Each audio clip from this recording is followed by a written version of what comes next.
I'm waking up for the very first time. Slime's running down the side. I'm high up on a dusty shelf. I miss the sunlight and I miss my bike. We're talking about Brain in a Jar. Yes. Which is one of my favourite songs of the EP. It really is. Thanks, bro. I didn't think it would be. Really? But it is. Is it because you've now first listened to the EP? Yeah. Yesterday. No, can you imagine? No, I really like it. It's stuck in my head. I've been singing it all morning. But yeah, do you kind of want to explain, what we're up to? We are in Leigh-on-Sea in the Crooked Billet, which is a pub that Buster and I go to a lot. Should film Buster, show his lovely face. Whee! Hello. So just to kind of get a general understanding of what the song's about, I mean, I have a favourite lyric in this song, which you've explained what it means to me off of camera, but just so everyone else is aware. Could you kind of explain the lyrical importance of you missing your bike and missing the tang of wine and what that kind of represents to you in the context of the song? Yeah.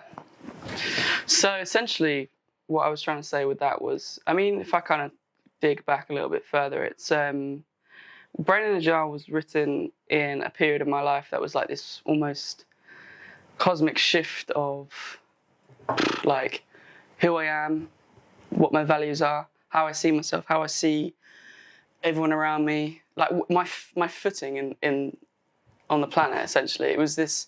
I basically went through a big breakup, as you know, obviously, and just got to Leigh-on-Sea, moved into a flat by myself, and then the pandemic hit, and I just had all of this time to question everything, which is something I've always done. As you know, I'm overly self-aware. Kind of just got diagnosed with that as well recently, which is hilarious to you. And yeah, Brain in a Jar for me was like me shifting my awareness on who I am. So that obviously, I'll get to that line in a sec. I miss my bike, I miss a tang of wine. But it was essentially me understanding that everything that I'd done in my life, and I'll just be candid about it, like all of the band stuff, all of the great opportunities I've had, friendships, nights out, shit I buy, like obviously I'm like every other human, was just masquerading on top of the fact that I felt very like fucked and broken and empty. Mm-hmm. And it was that weird shift of realization of that whether I'm programming myself to be happy, again links with Man-Made Sunshine, or it's happening for me, like, the dopamine hits I get from, social media or from TV or even from songs. Obviously songs are, it's such a way to connect, and I definitely did that during the pandemic. I found so much new music for that reason. But for me, it was that shift of going, oh my God, like, there's so much to deal with underneath it. I remember, like, when me and my ex broke up, it was like, she said, I worry that there's a lot of work for you to do. And I remember being like, oh, I'm fine. And then I got to Lee and I was like, oh shit, like, I've got so much work to do on myself. Mm-hmm. And Brain in a Jar was that thing for me. So when I had that shift of realizing that there was a lot that I'd covering up, and essentially it was like I really got into spirituality, and I'm still wrestling with it, don't get me wrong. Like, it's not easy for me. There's The National, the band The National? They have this lyric that's like, I can't be that spiritual. I still shop in department stores, and it really resonated with me. It was just funny, but also true. It's like I wrestle with the idea of spirituality and what it is, and how that none of these things matter. So I miss my bike and I miss the tang of wine was this thing of me going, but I can sense the lie. That's it. That's those three lines are essentially the crux of the song. Yeah. I miss my bike, I miss the tang of wine, but I can sense the lie. It's essentially saying, like, everything I do, I don't even ride a bike, really. I got one. East London boy like you don't ride a bike? Of course you do. You live in Hackney now. Of course you've got a bike now. But when I wrote the lyric, I didn't ride a bike here. I just... No, it's interesting. But yeah, that's the idea, Yeah, it's interesting that, you're speaking about kind of like this awakening moment, and whether that was with your ex kind of telling you how much work you had to do, and I remember mine like a snap into consciousness, and mine was, I remember. you know, a mistake that I made in my life. And You were a kind of, mess as well. I was a complete mess, and you know, I've had a couple, but I remember my first one was actually a mistake that I'd made, and you know, that snap into kind of consciousness and waking up can come from anything. It could be a new connection or kind of a piece of information that's sprouted through a memory or whatever else. And obviously, the conversations you have with people sprout those things. Like random people, like even my new neighbour in London, just shit she says sometimes. I'm like, bloody hell. It's so insightful, and you've got to pick up on those things.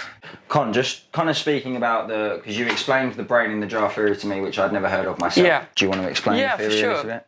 It was weird, like, it came at the same time as I was obviously getting into spirituality and understanding who you really are underneath all of the shit that you put on top. I was just reading a lot of philosophy, and I came across this random kind of, for me, I just found it very interesting. It was this ideology of that we are all, I mean, there's a relation to it, to the modern day, which I'll get to in a sec, but there's an ideology that we're all in some sort of warehouse on these shelves, and we're just brains, we're just matter, and we're being pumped with what we see. It's a little bit Matrixy, I realise that now. And maybe there's a concept that they had that from as well. But it's the idea that, we're all on these shelves and we're just nothing but a brain.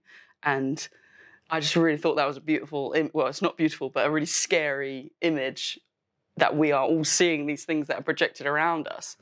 And then I like to think about it in a modern context of like, when you're on your phone and this conglomerate is pumping ideas of what you should buy and how you should feel about yourself, it's not that far away. Yeah. It's really close to that old theory. And no, I just thought it was really interesting.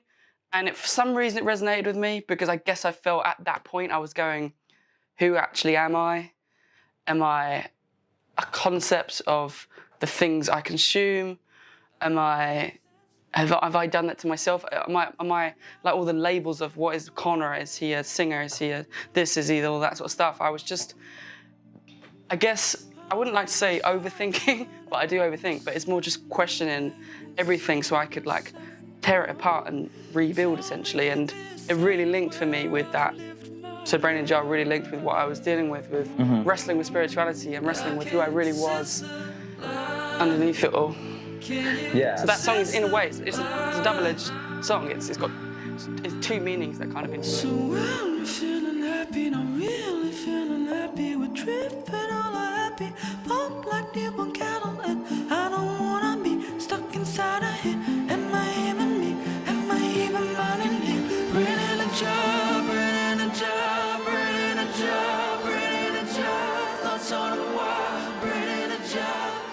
Am I even mine to find in here? So I guess a question for you following from that is, on this journey that you've been on, is there anything that you've kind of found out about yourself that you wish that you hadn't? No, I do. I think about that all the time, where it's like, and I've obviously discussed this to you so many times about that whole holding the mirror up concept. You know, we've had many a chat over it, but it's the idea that when someone holds the mirror up to you, or society holds the mirror up to you, first you're like, oh God, I really, really wish you hadn't done that. Like, because now I see myself.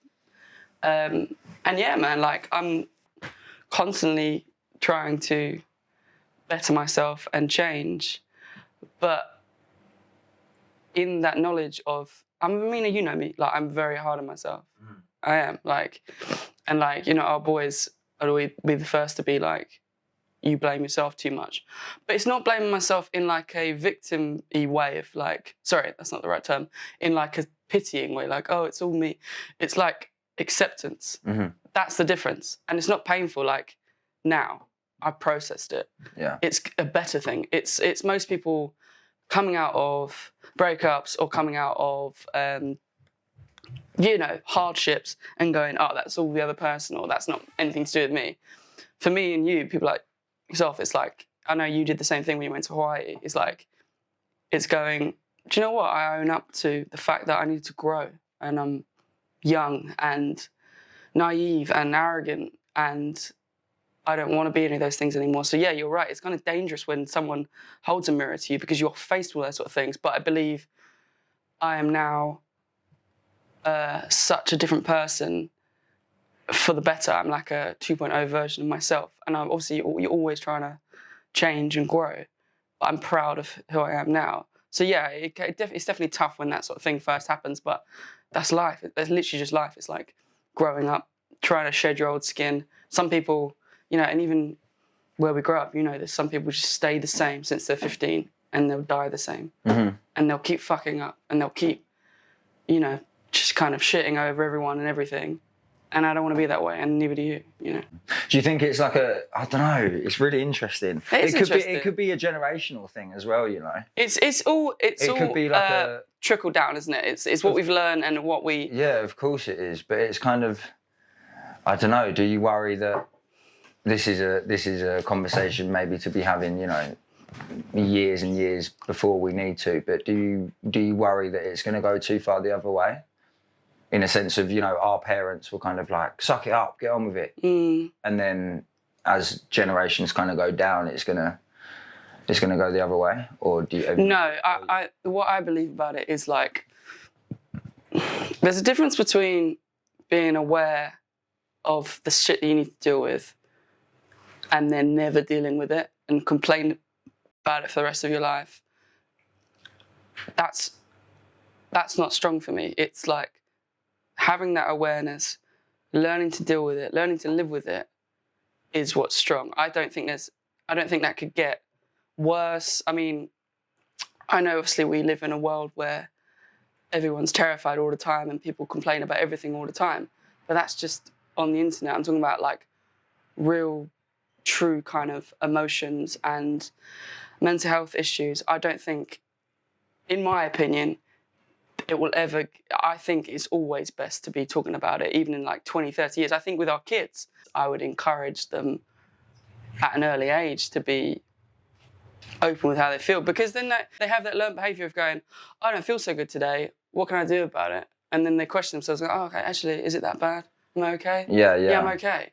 Mm-hmm. Or if they actually are feeling shit, and then they've learned to bury it down, which is what we learned growing up in, you know, suburb of England. It's like, I think that the conversation of mental health can only get better, and it's all about the generational growth, because what we've learned from our parents, and don't get me wrong, like, I love like my grandparents and that sort of stuff, but that's just so army level of like my granddad and stuff is just like bury, and then that trickles down into, you know, my parents, and then it trickles down into yourself, and it's our generation that can kind of open the door just slightly and go, oh, this isn't right, this is why we're all mentally struggling.